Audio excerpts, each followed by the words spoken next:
Welcome to the C Word, the Conservators podcast.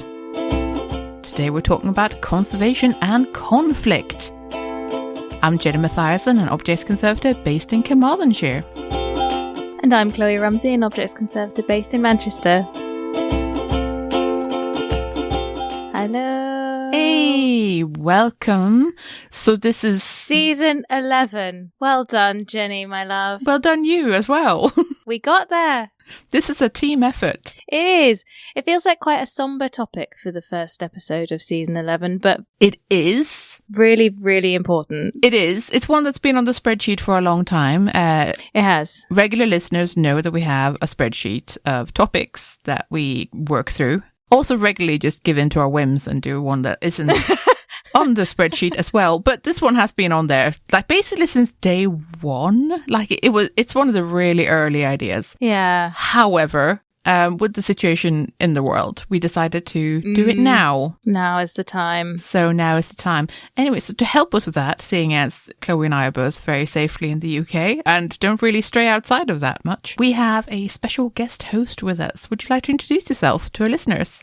Hello, I am Dr. Lisa Mol. I am a senior lecturer in physical geography at the University of the West of England, or UE, Bristol, where I teach on a lot of natural topics.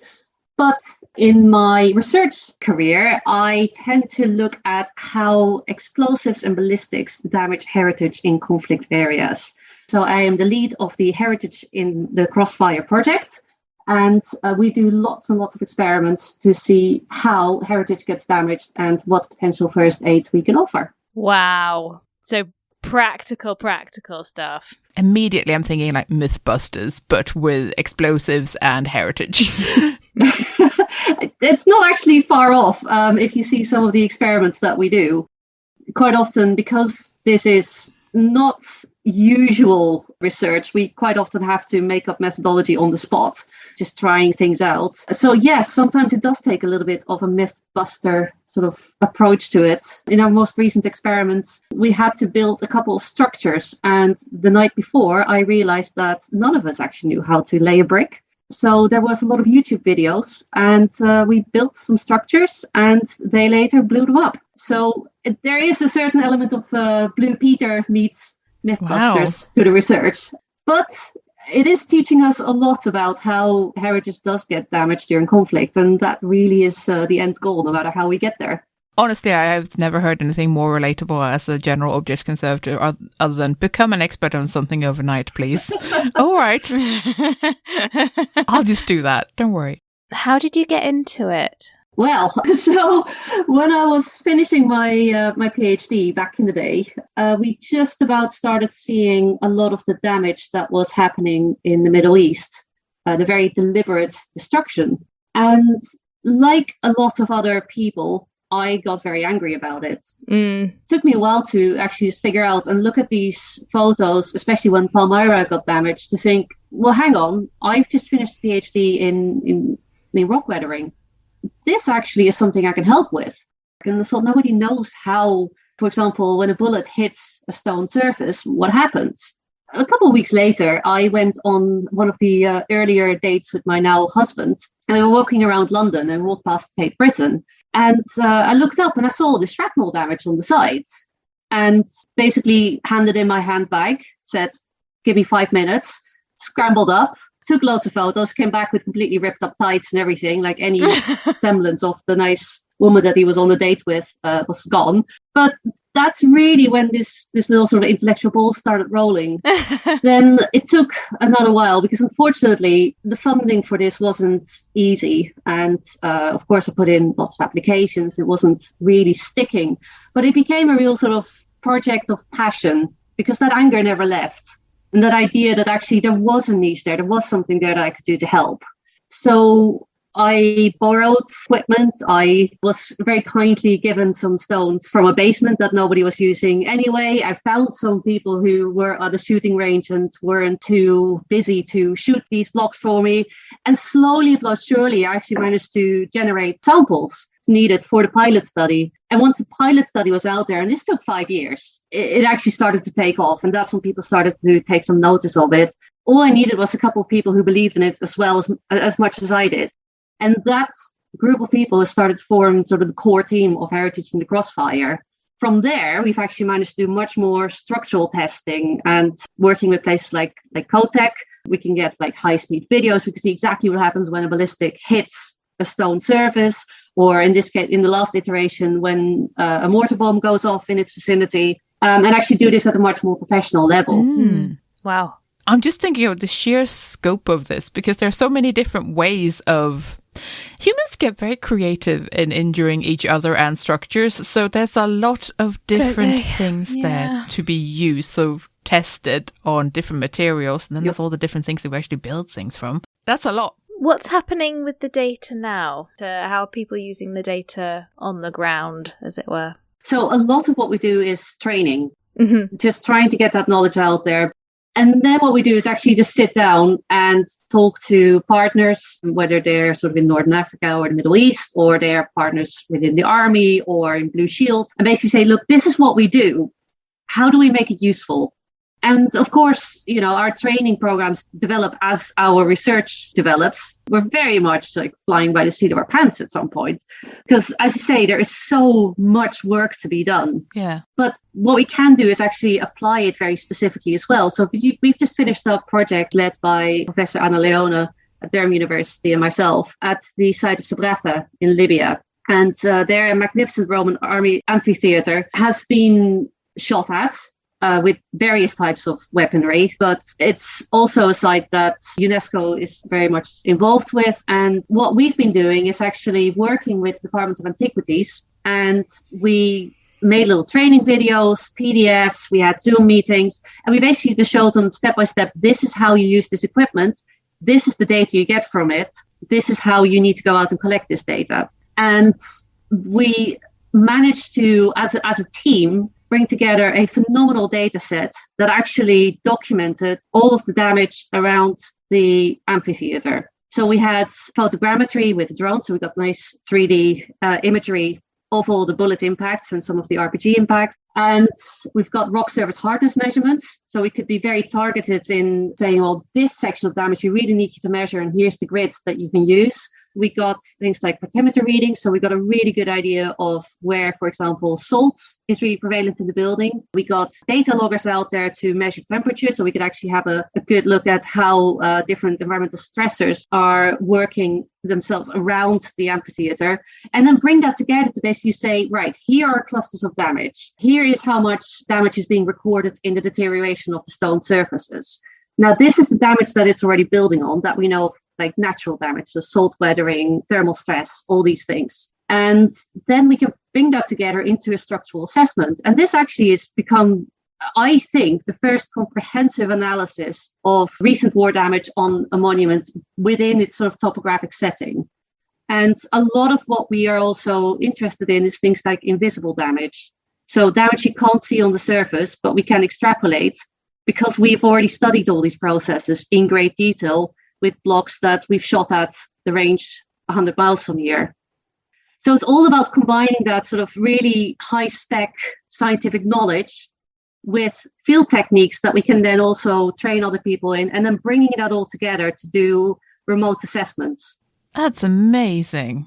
And you can really see the practical implications of that as well in the sort of aftermath and the preparation for damage occurring, if you can see what's going to happen, or you can see what has happened. Yeah, so one of the things that I'm actually, I guess, fortunate in terms of my background is that I've been trained in natural deterioration processes. Like I used to work in the deterioration of Southern African rock art. Oh, wow. Conservation isn't about just stabilizing it for tomorrow. It's actually thinking about, you know, how many generations do we want to be able to enjoy this. So it is very much about projecting into the future and basically saying, you know, how do we stabilize this so that it is conserved in a very sustainable and a very sensitive way that is also done in collaboration with those who are actually the owners of this site, because it is very easy for people from, well, Europe or anywhere in the Northern Hemisphere to go stomping in somewhere that they've never even set foot in before and say, this is what you got to do with your heritage. Yeah. Yeah. What we are concerned with is what is the material damage and what can we advise in terms of sustainable conservation. But I don't actually get involved much in the conservation because I feel that as a scientist with my particular background, that is not my place. I suppose there's a lot there to be said for local knowledge. Sort of the assessment is the first step, yeah, and like knowing all of those things is the important bit. But sort of the next step, that's sort of where local knowledge of the materials and the what the structure needs. That might be, when you hand that over, what they need from the site afterwards as well. Yeah, exactly. So that's the continued use of it and all of that. That's sort of in their hands as it should be. Yeah, exactly. I don't feel that I have much right to make a decision about that. But all I can say is, if you want to preserve this, here are the risks. Here are the current weak points. And here's how that will develop. Now, this site. Do you want this restored? Do you want the efforts to be focused elsewhere? Because we shouldn't forget that in conflict areas, resources are so limited. Yeah. We can't just absolutely conserve everything with the latest techniques and the biggest investments. But what we can do is say, if you want to stabilize this is what you need to do. This is what you need to pay attention to. Now, if you want to stabilize or not, that's your business. That's your choice to make. This is the technical advice. I think that's a super interesting point, actually, because I read a paper where I'm actually going to talk to Richard, who wrote the paper, in a little bit later in this episode. But it's about Afghanistan and the sort of conflicts that have happened there, but also how sort of what the landscape of priorities are in the aftermath or even ongoing conflict. It's really great that we're all, pro-heritage and we're like, yeah, look after the past. Of course, obviously, if you're listening to this, you are probably in agreement with that. But it's a really difficult pitch when people need running water and power. Those things are ultimately so much more important in that situation that you can't just go and say, actually drop all of that. Don't worry about the running water. What's really important is that we go and look at this piece of stone right now. It shifts the priority landscape so much that it's sort of very presumptuous, particularly of people from the West, to sort of walk in and go, well, this should be your priority. Well, no, I think food production probably is, and having electricity again and getting some infrastructure going. So that, it's depending on the scale of the conflict and the aftermath, that it's a really big ask to have people think about the heritage sort of immediately. And that's something to just sort of keep in mind in these conversations, is that it's great, but also there are probably more pressing matters. In a way, though, that very shifting of priorities in life to, from all the nice things in life that we like and want and to can we live, that shift in priorities is in a way how heritage becomes so immediately vulnerable. I'm struggling with this episode because, I've never been in a war zone. I've never felt unsafe in that way. And it's really difficult, especially now as we know things are happening as we speak. It's really difficult to sort of flippantly say sentences like this. But, in a situation where the tanks are coming and that you've got to leave your museum, and that means that the place is vulnerable, you will feel very much as though the place is vulnerable. And then it can be, looted and shot at and everything. But arguably that doesn't change if you remain in the building. I mean, I know that people do, and it's, there have definitely been reports both of how incredibly conflicted people feel if they've had to leave. It's an unimaginable choice to make. Like leaving I suppose it's quite similar to our sort of salvage and disasters episodes of your building's on fire. What do? You don't, because your life is more important. Exactly. So there's a lot of parallel there for sure. There's the guilt of leaving, but then there's also, well, even if you stay, which is incredibly brave and people do, it's not like you staying in the building changes that it might get shot at, if you see what I mean. Like, yeah, that's not really how it works, unfortunately.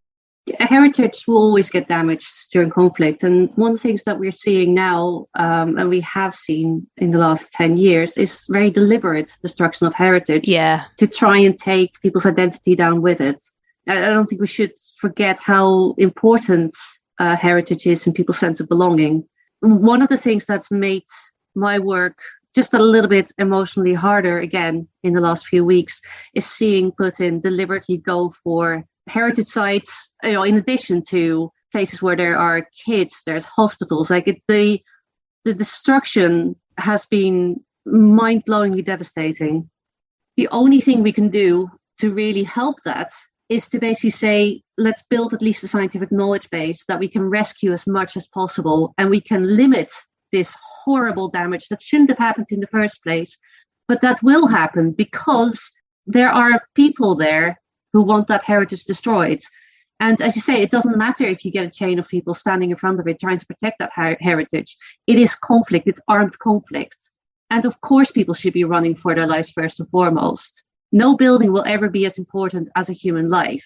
But that doesn't mean that we shouldn't do everything we can to try and pull that cultural identity back together in the aftermath, and do that sensitively and sustainably, and also with a lot of ownership from those who actually are most emotionally attached to that heritage and who have the largest claim to it. It's interesting that we're talking about sort of heritage being targeted and stuff. It sort of makes me want to bring in the interview with Emma from Blue Shield, which we can listen to now.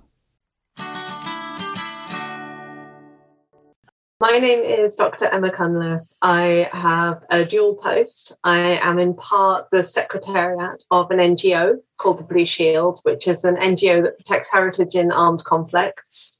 And the secretariat is kind of like the central coordination office of the NGO. But I'm also a researcher at Newcastle University with the UNESCO Chair in Cultural Property Protection and Peace, where I work with Professor Peter Stone, researching heritage protection in armed conflicts. Those are some lovely big hats. I'm also the secretary for the UK National Committee of the Blue Shield, and I direct, or co-direct, I should say, Masters of Research for the university. So pick a hat, any hat. Wow, very important hats as well. Well done. For people who don't know what Blue Shield is, because I'm going to be honest with you, and it was a couple of years ago when I first came across what Blue Shield was. What is it? It was originally founded in 1996. So last year was actually our 25th anniversary. And it was founded to be the equivalent of the Red Cross, but for cultural sites. So for museums, archaeological sites, churches, in other religious buildings, for places of cultural significance to people. And the original idea was founded based on the Blue Shield of a piece of law written after World War II called the 1954 Hague Convention for the Protection of Cultural Property in Armed Conflict. And that convention designated a symbol, a blue and white shield, that would be placed on cultural sites the way the Red Cross is placed on hospitals to designate that they were protected in armed conflicts. And then multiple conflicts continued. And so they founded the Blue Shield as an organization in 96. And it's modeled similarly to the Red Cross. We have national committees around the world. Currently, we have 28. And I think by Monday, jump the gun a little, I'll be able to announce that we have 30. We have another 4 going through the paperwork at the moment. And these are genuinely all around the world. The ones that are being founded is one in Eastern Europe and one in Africa that should have their approval through next week. Amazing. And then we obviously have the international office where I'm based as well. And so the kinds of work we do are providing advice on preparations before a conflict and how you can protect cultural property and what steps need to be taken, advice on the laws around cultural property protection in conflict. So I also do a lot of military training, looking at how armed forces can protect cultural property in the ways that the law, I would say, constrains their movement, but the things that they need to be aware of, such as internationally protected symbols. And then we also operate in disaster response. So, for example, following the blast in Beirut, our Lebanese National Committee were on the ground within 24 hours. And at the international level, we were coordinating funding, and the president was on the ground within 2 days to support them.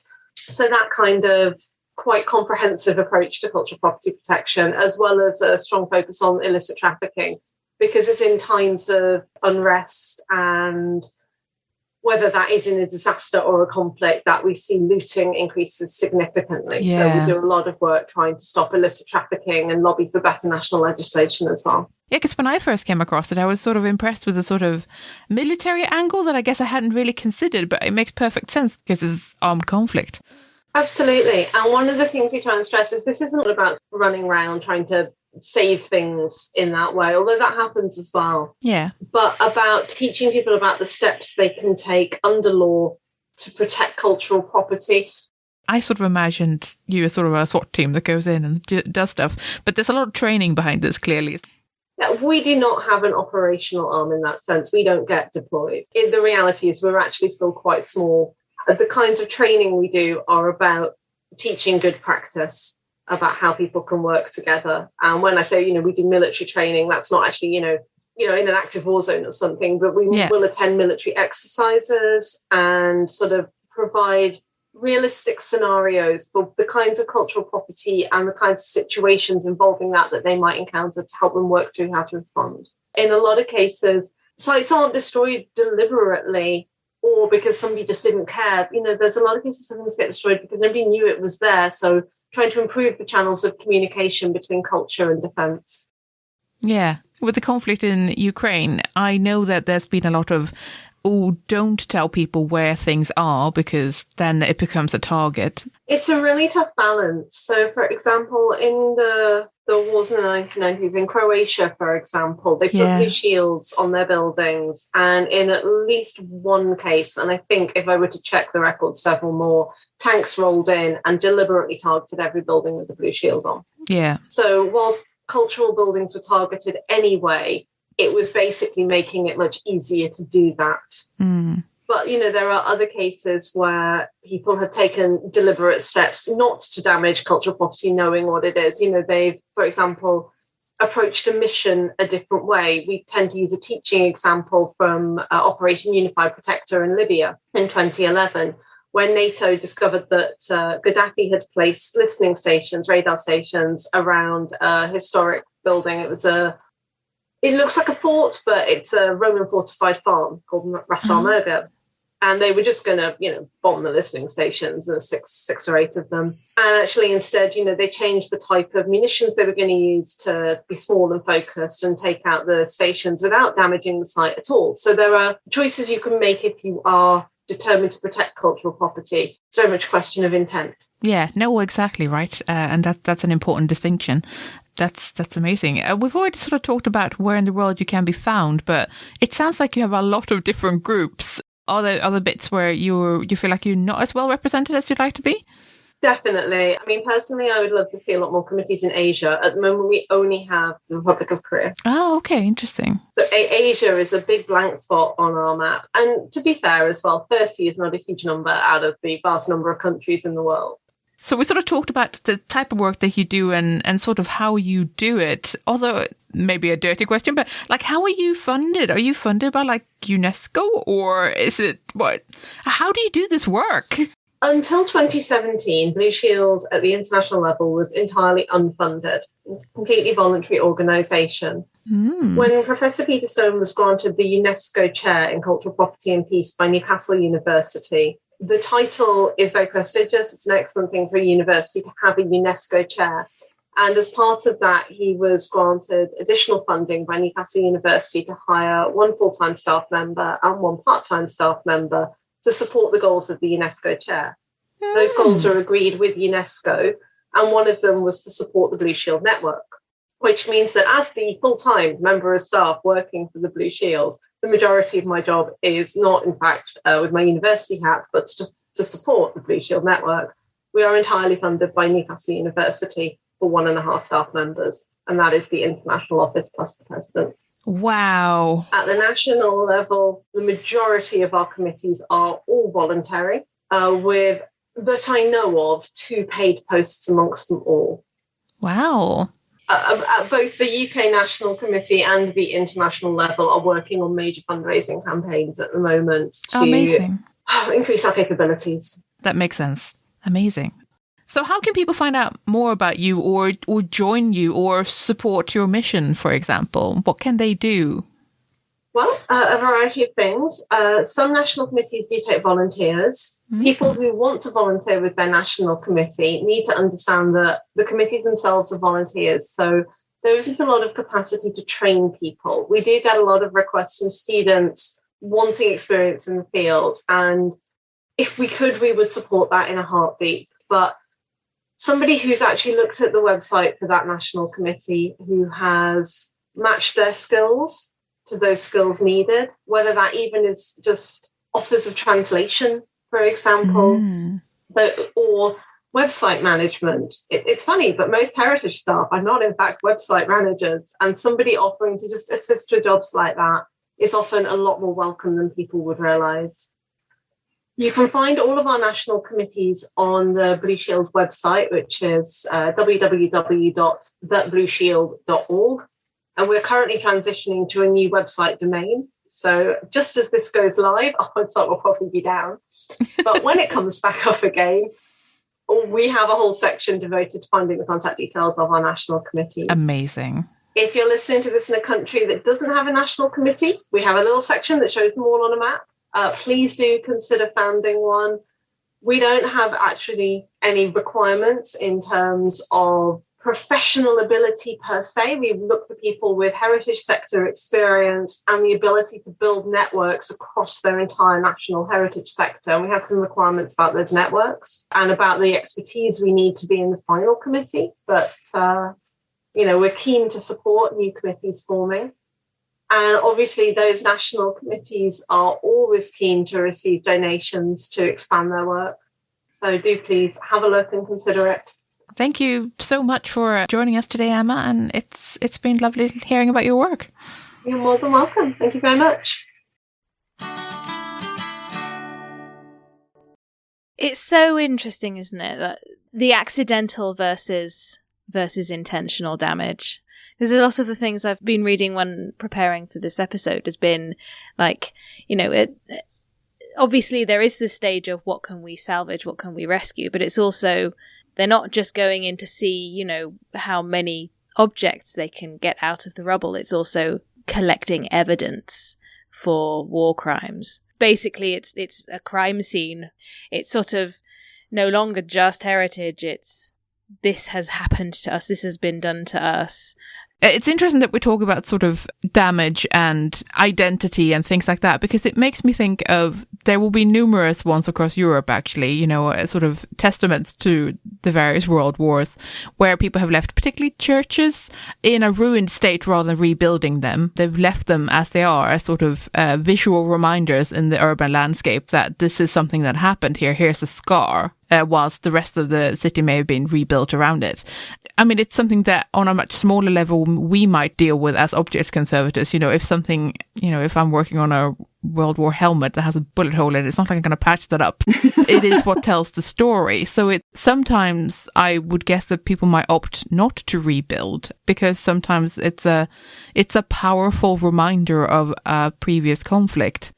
That might actually be a preferable option in a weird way, that a reminder is more important than a new museum building or a new church.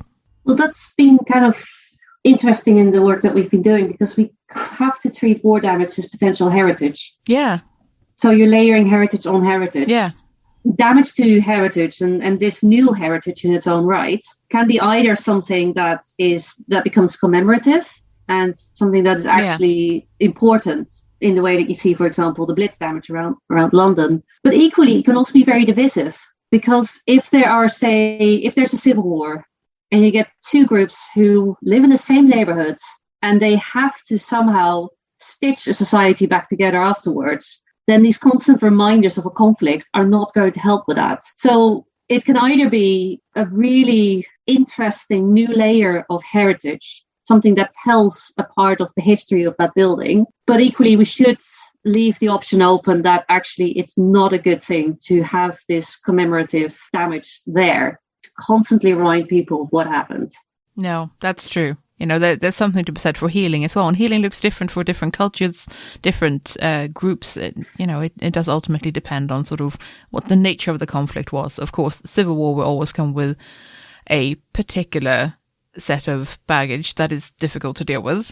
It's a very different ballpark from, say, an invasion by another foreign power. Yeah, quite often it also just gets absorbed into the emotional landscape. I was doing some work in Uganda a couple of years ago, and there were still quite a lot of bullet impacts that were associated with Idi Amin. And the general sort of feel about it seemed to be, just shrug and say, yeah, that was a bad time. You know, it's part of that building now. We don't even see it anymore. But then that's also healing, is, you know, as a society, that's sort of, it just looks different in different parts of the world. Yeah, absolutely. I was trying to figure out sort of what the different approaches I've seen coming out of Ukraine at the moment in terms of how they're protecting their heritage. I sort of figured that it's sort of part of a three-prong approach. It's document, move, or protect in situ. That's sort of the things that I've seen.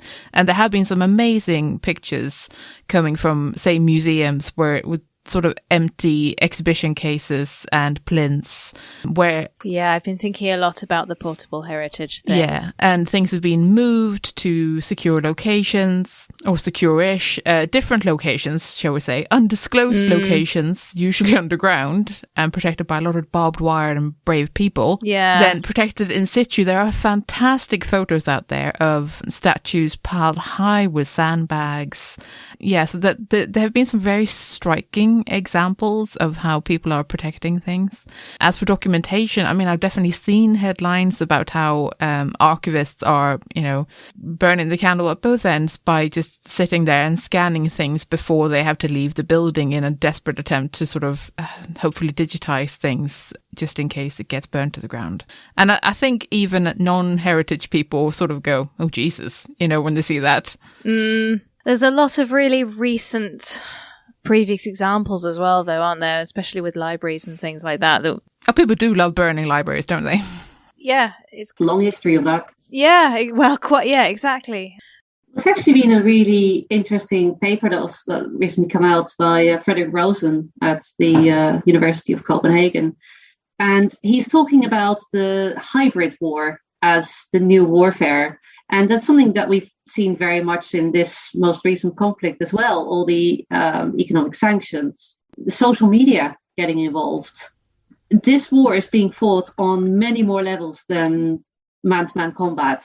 Another angle to bring in is digital heritage, because I know that we tend to be quite physical people in terms of we like touching objects and buildings. But to bring in the digital angle here, there was a real worry when this conflict broke out, and quite rightly so, about the digital heritage of Ukraine. And there's a particularly great initiative called Saving Ukrainian Cultural Heritage Online, which I do believe is shortened to SUKO. There we go. And I had a bit of a Twitter conversation with the sort of three people who originally came together and made this happen. Obviously, they don't do it themselves. They have thousands of volunteers, and they are collaborating with an awful lot of clever tech people, in addition to being quite clever tech people themselves.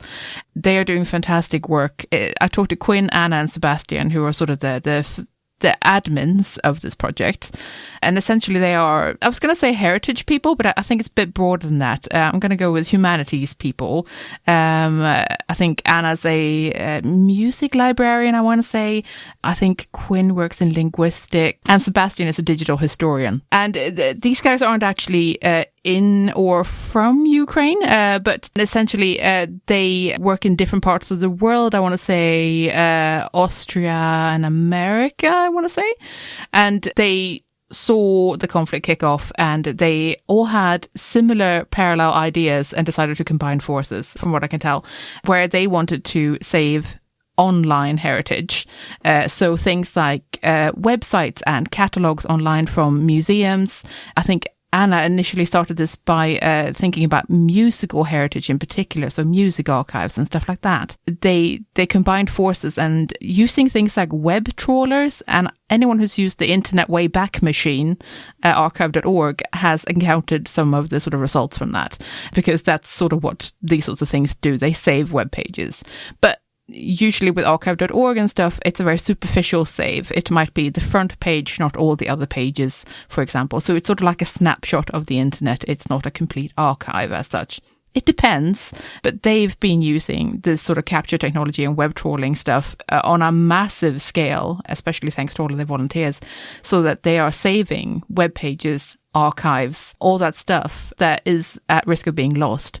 It's so easy for us to think that everything on the internet lasts forever. That isn't even remotely true. If someone doesn't pay their hosting bill, if someone gets hacked, and not to mention the fact that all these things are stored on physical media of some sort out there, server farms need power to work, and if that infrastructure isn't there, if the building that server farm is in gets bombed, it does not exist anymore, nor does the data on it. There might be a backup somewhere, but it's frankly not that likely, and that sort of thing. So they have been working their butts off, basically, to save all this marvelous stuff.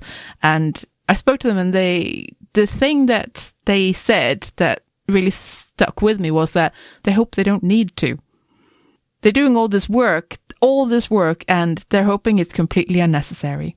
That's sort of beautiful to me, that it's, let's hope we don't need it. Let's hope it all stays exactly as it is, and that nothing happens to these things. That's kind of the foundation of all disaster planning, isn't it? Yeah, let's hope we don't need it. I hope we don't get flooded. I hope we don't have to deal with warfare. I hope we don't have a terrorist attack. In some ways, there's something very hopeful about disaster planning. Exactly. I think that's what was so oddly beautiful. Not only that these three people have managed to make all of this happen in an extremely short amount of time.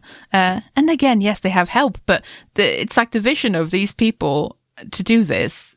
And they were telling me how amazed they are that they're working so well together, and sort of, I'm going to say that maybe because they're not part of one big organization, they're not an organization, they're individuals wanting to do this. They're working smoothly, fast, in a way that would not be possible if everything had to go by a committee or, in some ways they can be fast in a way that often we maybe can't. So, which is another thing that I really appreciate, because here speed was really of the essence. I mean, I really like that you can actually get involved on a grassroots level. Like, you can just be part of this, which is, of course, lovely. They do need volunteers, by the way, still, especially if you have the right language skills, because one of the things that they're doing is they are trying to quality control these things so that they do actually get everything, and that it's capturing things correctly and stuff like that. If you have the appropriate language skills, please do get in touch with them, because they're doing amazing stuff. I have to say, I really admire this. When people do a thing, they see something awful and they do a thing about it. They do a thing. It's the same with you, Lisa, that you've got angry and you turn the anger into something. Science. I turned anger into science. Yeah. I've just been watching the news about Ukraine, and it's just been like, you just scroll through and go, oh, that's bad, isn't it? That's awful. Oh, look at this. This is bad as well. Oh, fuck. And that's it. And I haven't done anything. And I've felt just powerless. Completely powerless. Oh, I better go to work then. While people die and heritage is destroyed. Yeah. It's defeating. It is a little bit. That's true. Sorry, ran over. Well done, everyone who's doing a thing. Yeah, well done. You're amazing. You're amazing. You are amazing. Yes. Volunteer if you can, if you have the skills. Yeah, absolutely. Can we talk about an element of physical saving that we haven't brought up yet? Sure. And that is what is essentially looting. But there are so many examples of museums looted, firstly by the invaders, for example. Yes. Nazi stealing, etc. Yeah. That's not the phrase. I know it's not the phrase. I just can't think of what the phrase is. We know what I mean. I mean, it's probably not long enough ago to be flippant about that, but Indeed. So many films about it. Indeed. One of them is Indiana Jones. It belongs in a museum. It belongs in a museum. And then there's the looting from, the people who see things and it's their cultural heritage, and they steal it and they take it away, and then it doesn't get bombed. I mean, but theft is an agent of deterioration. Okay, yes. So, we have a couple of different things to unpick here. Yeah. I mean, there are many reasons why looting might occur and who it might occur by, who might be the perpetrators here. Yeah. So word. It can be invading forces or, that sort of thing. Yes, sure. It has been seen very recently, I have to say. That sort of thing happens. Equally, the local population can take things. Now, that might be for fairly innocent reasons, like, oh, this is nice, I'll just keep it. We wanted to save it. Yeah, or I'll keep that in my living room. At least it doesn't get destroyed. Yeah, sure. Or it can be for other reasons, like, I have no money for food, I will sell this to whoever walks past. Yeah. So there are many layers here of, problematic stuff that goes on with looting. Obviously, it would be nice if no looting happened at all. It's the difference between safekeeping and looting. And looting is for personal financial gain. Yeah. I think one of the issues, and obviously I'm not an expert on this whatsoever, but a lot of the true financial gain from looting isn't actually in the country itself. You do get people who are digging up artifacts and selling them on for $3, $4, $5, which are then sold on the black market for $20,000 by organized crime, with very sophisticated routing through different countries to try and create a provenance trail. And it is immensely complex. So a lot of the yelling that happens at people who are caught in conflict zones and are digging things up just to make a few bucks to keep their family alive, I have a hard time judging that harshly. Yeah, I mean, that's an incredibly different situation. Yes, we might not like it, but on the other hand, they are trying to feed their families. It's not... You've got to have some empathy there. Absolutely. That's obviously a really different situation from, say, soldiers coming in and taking stuff. And that's straight out looting for personal financial gain that is sort of outside of a desperate sort of life or death situation. Yeah. Oh man, I just looked up. I was thinking of an example of the Iraq Museum in the 2003 invasion, because I was thinking of, that's a long time ago now. Perhaps we could, is it possibly a measure of how much came back to the museum as a measure of, what's been stolen and then sold on the black market, and then how much has been rescued and then returned, in an unofficial capacity. I'm sure I read something that was something like only 20% has returned or has been returned in the last 20 years. Staff removed and stored over 8,000 artifacts, while looting took 15,000 objects. 7,000 have been recovered. 8,000 remain unaccounted for. So of that... They're doing way better than I thought. That's a very high number. Well done. I don't know how they've been accounted for. Have they been, offered back up? Have they... And what does accounted for? Does that mean that, we've now seen that this is in the private hands of somebody else? Could be. It doesn't say returned, so... No. Maybe is that a third? Is that roughly a third of them haven't come back? That's not bad. Yeah. Yeah. Yeah, that's very impressive, even if it's just we know where it is as opposed to we have it back. I mean, it's better than fragments on the floor, is it? Is it better than fragments on the floor? Because of course, some of the problem is that sometimes you don't know what happens to these things. Just because you assume that they've been sold off as they were, they may in fact have been dismantled or... Yeah, they're groups of objects that have then been dispersed. Or worse than that, melted down or the... Oh, God, you said the word. I did, I know. Sometimes these things are not happy things, right? Often. People need raw materials sometimes in a really horrific way, or it's easier to sell raw materials than it is to sell the actual item because people might recognize that, etc. Obviously, that's a whole can of worms, and it makes every conservator sad. So now that we made everyone cry again, can we move on? How do we turn this round to a nice, happy ending? I thought to maybe cheer us up a little bit. I mean, yes, I would like to basically propose that we listen to the interview with IAC now because they have a nice funding pot open and stuff. And I just wanted to ask some questions about that. So let's listen to that. Okay. Today we're talking a lot about conflict and in particular, of course, we're all very concerned about our colleagues in Ukraine and everything that's happening there, both to, of course, human lives, but also to cultural heritage. So to talk about some of the responses to that, I've got a special guest with me. Would you like to introduce yourself to our listeners? Thanks, Jenny. Yes, my name's Sarah Stannage. I'm the Executive Director at IIC, the International Institute for Conservation. I saw several amazing tweets and retweets from your colleagues who are managing the Twitter feed.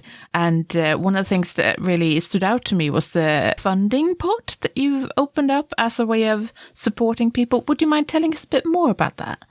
Of course. I mean, you've mentioned actually the IC communications team, who were superb volunteers who are supporting the social media channels for IC, but they're rooted all over the world as well. And like us at IC, we're watching these events unfold, and the speed actually in terms of the invasion, and it was quite breathtaking, heartbreaking to see. So certainly within IIC, we wanted to be acting fast, as nimbly as we could, to support colleagues. So we reshaped one of our main funds, which is the Opportunities Fund, that supports, and it will support conservators who are seeking refuge, but in a way that can co-fund placements and fellowships and scholarships. And I think that's something that will be needed certainly in the short term as countries start opening up in terms of the visa protocols. And obviously in some countries that's more complicated than others, as we know.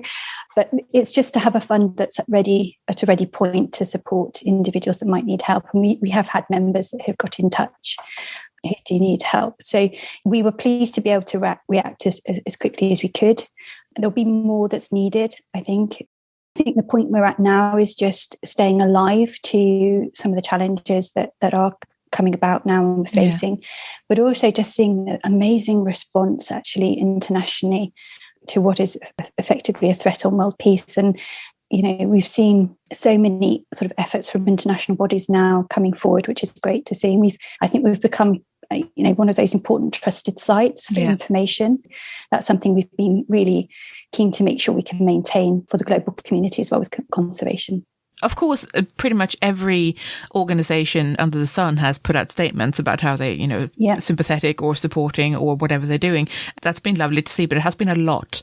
It's been hard to sift through that and find the bits that are, I was going to say actually helpful. That sounds really mean, but the bits where you can be more actively helpful. Like, it's good to show solidarity, but if you can go a step further and actually, do something more practical, like send supplies or support with money or take someone in, then that's obviously a sort of a more impactful maybe thing. And it's been really good to have the IAC website as a sort of resource hub for that, because there's been a lot of tweets and articles and there's a lot to go through. So it's really good to have a one sort of source that you can go to. So that's been hugely appreciated just for the sake of this episode, and I'm sure it's true for many people out there who are feeling like they really want to do something. So that is fantastic. Really good to see the fund as well, because I have seen parallels in other sectors about people offering, like studio space or taking people in or trying to fund people.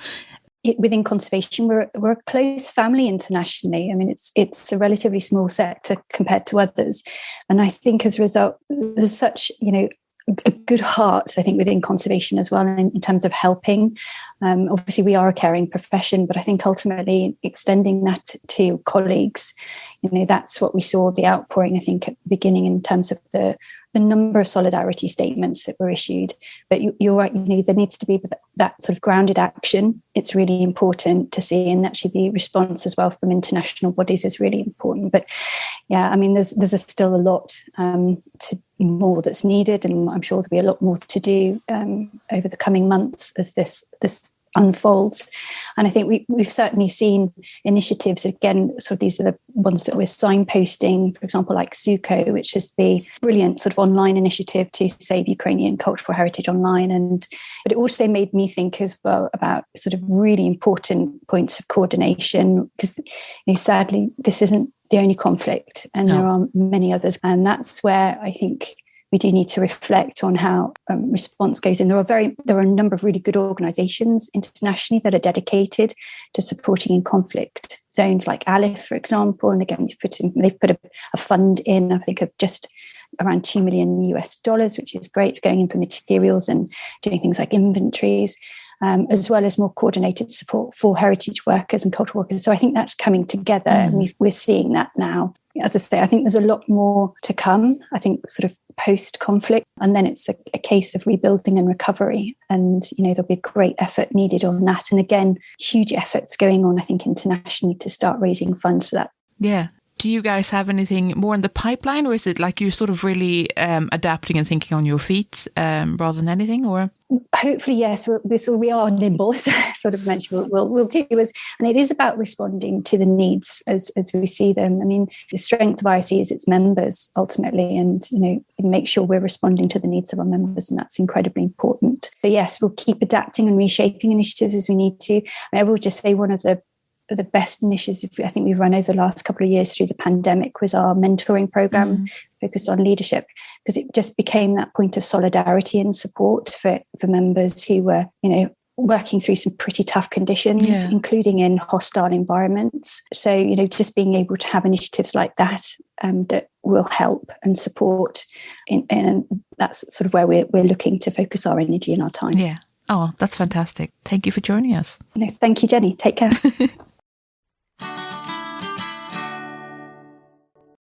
Also noteworthy to say that there are other sort of resource hubs and funding pots available. I think not so much for necessarily individuals, but I know that Nordiska Museet in Sweden has basically started a funding pot as well to help the national museums in Ukraine with money for supplies and stuff like that, and for conservation work and all that sort of stuff. So that's grand. I know there have been several call-outs for materials and stuff. If you've got spare conservation materials, for example, and stuff lying around your museum that you're not using, then they can be sent as aid essentially to Ukraine, which is quite nice.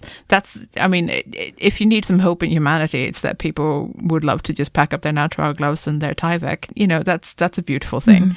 So there are definitely ways that you can help. Like you can, if you have spare money, you can obviously give money, but you can also contribute things like supplies and expertise and all sorts of things like that. Like there are small ways that you can help very much with the cultural heritage angle of this. Jenny from the future here. Well, I suppose it's not your future, it's just the future in which the episode was recorded. Doesn't really matter. Time travel is messy. The main thing is, I wanted to give an update. Since we recorded this episode, ICON has created its own little resource hub page, signposting people to a number of different things that they can support or that they might find useful, much like the IIC is. We'll link to that in the show notes. But perhaps more importantly, on the off chance that you're listening to this in time, because the episode is out on the 23rd of March, 2022, but on the 24th in the evening, there's actually a sort of event, I think some sort of brainstorming session that ICON is putting on. It's called Ukraine Supporting Cultural Heritage and Conservation Colleagues. Basically, you can join in the evening and talk about what we can do as a profession. It says that the themes for the meeting are likely to include fundraising, sending conservation materials to Ukraine, sponsoring refugees, policy actions, and planning for reconstruction once peace is reestablished. So it's not necessarily a set agenda. I think people turn up and make the most of it. I'll be going, and maybe I'll see you there. And if possible, we'll try to tweet about it or link to things. I don't know how this is going to work, to be honest. Just so you're aware, there is a thing, and go to the thing if you can. And if not, read about it later, I guess. Back to your scheduled podcast. Another thing that I really wanted to put out there is that there have been several things I've seen in academia that there's sort of this thing where universities are hoping to have funded places and stuff for researchers coming out of Ukraine so that they can have somewhere to continue their work, which is beautiful. I've seen the artist community, like for some reason, in particular, people who work with ceramics who are opening up their studios and art spaces to fleeing artists from Ukraine to continue doing their thing, which is beautiful. And I would love to see a Comfort-a-Conservator scheme where we can take in conservators or collections kept people who are coming out of Ukraine, and they just give them somewhere to keep doing their thing, even if they can't do it with the things that they usually do. Because, hey, I think that would be a beautiful thing, to just share studio space with people who would just like to continue being conservators if they'd like to be. I would love that to be a thing, because that's really cute. I'm just suggesting it, guys. I have an extremely small room in Carmarthen. Would you like to come? I can take one person. I do think it is good to just keep an eye on the good things that are happening. Yeah. You know, this whole podcast, a lot of the talk has been obviously about destruction and the horrors that come with conflict, but equally there's a lot of talk of like people doing their thing. You know, you talk to someone like Emma Cunliffe with Blue Shield, and you realize that Blue Shield is really trying to rescue heritage where they can. Like for every bad thing that happens, there'll be a good person trying to do something good to rescue or stabilize or otherwise protect. Some of the work that we've been doing with the Department of Antiquities in Libya, like, those people are fantastic, and they will climb every rickety ladder, even though we tell them not to, to get the data to help rescue their heritage. That's something that I think is quite often forgotten. We keep talking about the bad guys, we keep talking about the casualties, and we have to talk about this. But equally, we shouldn't forget that there are so many people trying to do something good to either prevent something bad from happening or mitigate the fallout of it. And that's something to also keep an eye on. Humans aren't all bad. No, some of them are. And some of them really, really aren't. And a lot of us fall somewhere in the vast grey zone in the middle. But we try. We try. We may not be saints, but we try anyway. You both made me cry. Oh, you're both beautiful people. Well, so are you. And there are so many beautiful people in the world. Yes. Anyway, thanks for listening, guys. Thanks very much. That's most of the episode done. However, I did get one more last-minute interview. And here it is. My name is Richard Mulholland. I am a lecturer and research fellow at Northumbria University, where I teach on the Conservation of Fine Art MA programme, specifically on the Works on Paper strand. I distinctly remember a wonderful talk that you gave at an ICON conference a couple of years ago. Can you tell us a little bit about that and how you got involved with all that? Certainly. I became involved, I suppose, through a series of random events, as often happens, I think, with these things in our profession. I was approached by a colleague, a colleague that I studied with, actually, and she had been approached by a consultancy firm who was working for an NGO in Afghanistan to try and find some expertise on conservation and training in easel paintings and works on paper for the Afghan National Gallery collection that had been damaged during the conflict. So to rewind a little bit, this NGO in Afghanistan, the Foundation for Culture and Civil Society, had gotten funding from the British Council's Cultural Protection Fund to carry out a sort of conditions survey and a needs evaluation on the collection at the National Gallery. Now, previously, there had been a number of projects, of course, around the Buddha, the Bamayan Buddhas that had been destroyed, and also in the National Museum collection, which some of which had been destroyed in 2001 by the Taliban, and much of which had been damaged in the preceding sort of 20 years of conflict.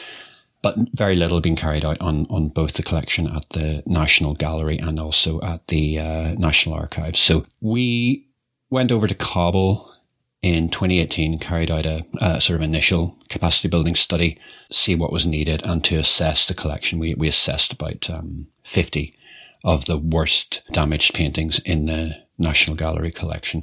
And we also visited the National Archives to assess what they might need.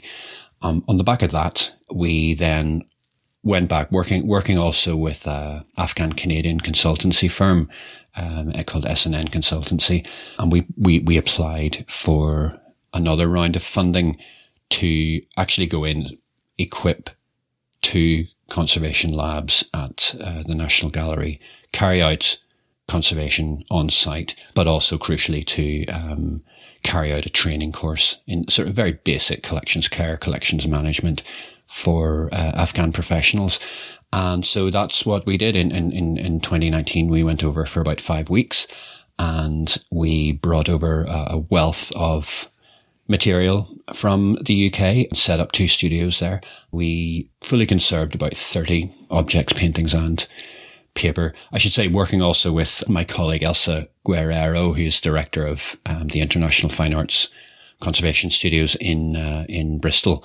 So she did the paintings, I did the paper, and also paintings and a paper conservator that we contracted for the project. So in all, we'd spent probably altogether about 7 weeks in Kabul for those two projects, surveying the collections and carrying out training. Wow, so you were training people alongside at the same time as you were doing all of this? Yeah, the gallery doesn't have conservators as per se, as we would think of them. They have a general collection of staff who are curators, conservators, collections managers. There are conservators who have been essentially repairing damage to paintings, but obviously with zero background knowledge on conservation techniques and just really carrying things out as they could as they went along. Doing their best is what I'm hearing, in the circumstances. Exactly. Yeah, exactly. Doing their best. And in many ways, using more traditional techniques as well, not having access to conservation literature in local languages, not having access to materials. They've been carrying out repairs using local, traditional adhesives, for example, that they've used for hundreds of years in Afghanistan.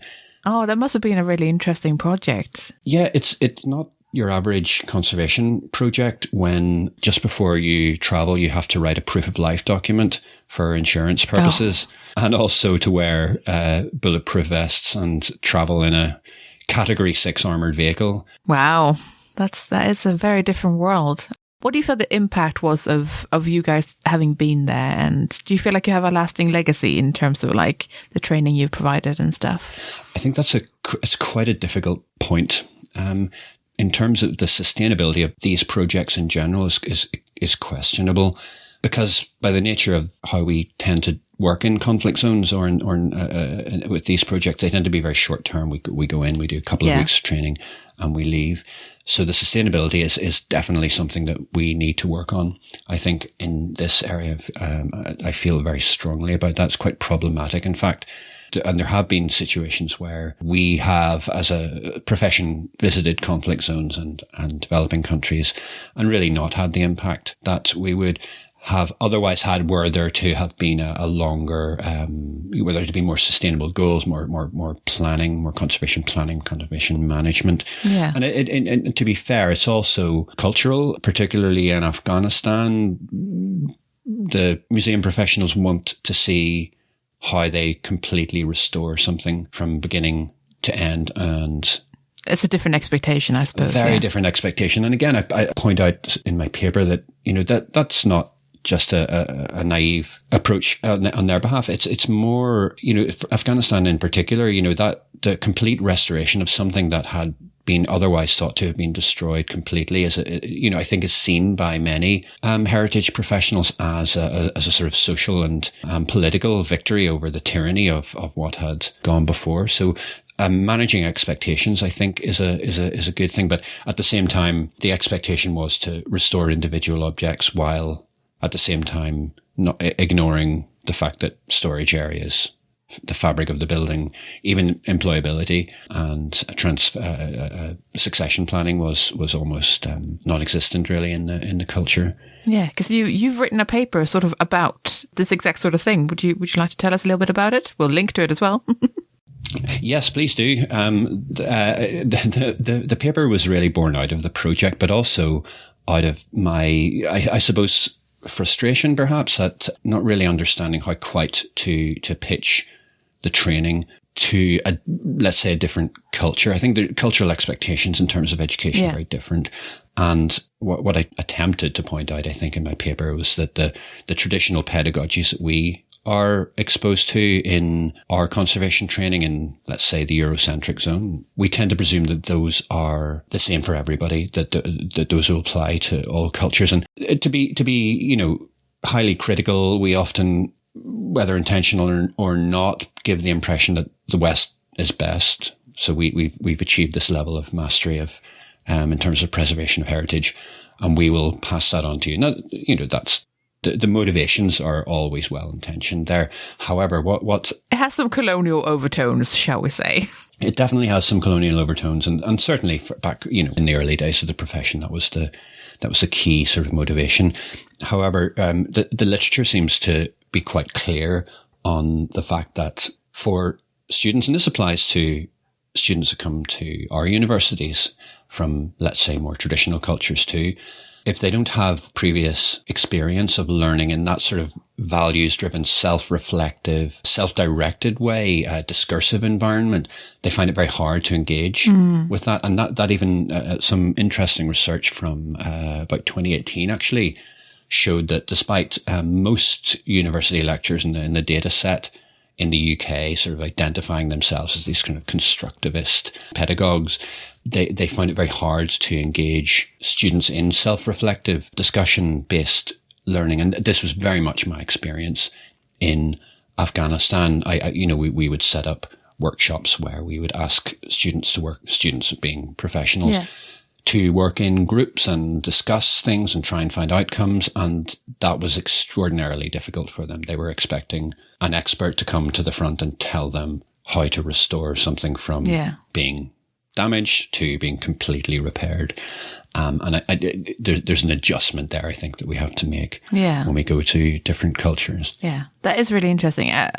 I have read the paper, and it's a very good one. So I would encourage anyone listening to go and read it. And we have been touching on some of the topics throughout this episode, actually, that come up in it. We have to be aware that cultural heritage and conservation, by extension, all contributes to this idea of soft diplomacy and can be, used to impact outcomes that are unintentional. Certainly, protection of heritage, a very obvious case, was cited as a key outcome in the invasion of Iraq and Afghanistan. It's written into the UN Security Resolution, and particularly on the sanctions.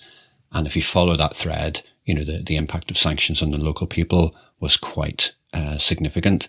So very much, it's very much true that we are not a neutral party in this sort of overall use of heritage in both in conflict and post conflict. We have to figure out what we are going to do to engage with cultural heritage in the region. Obviously, for the people of Afghanistan now are just about on the edge of a humanitarian crisis, so cultural heritage is of no interest to them. And when we think about sustainability, as someone pointed out to me the other day, it's very hard to talk about the future of cultural heritage collections and how they will look in 50 years when your future is lunch. Yeah.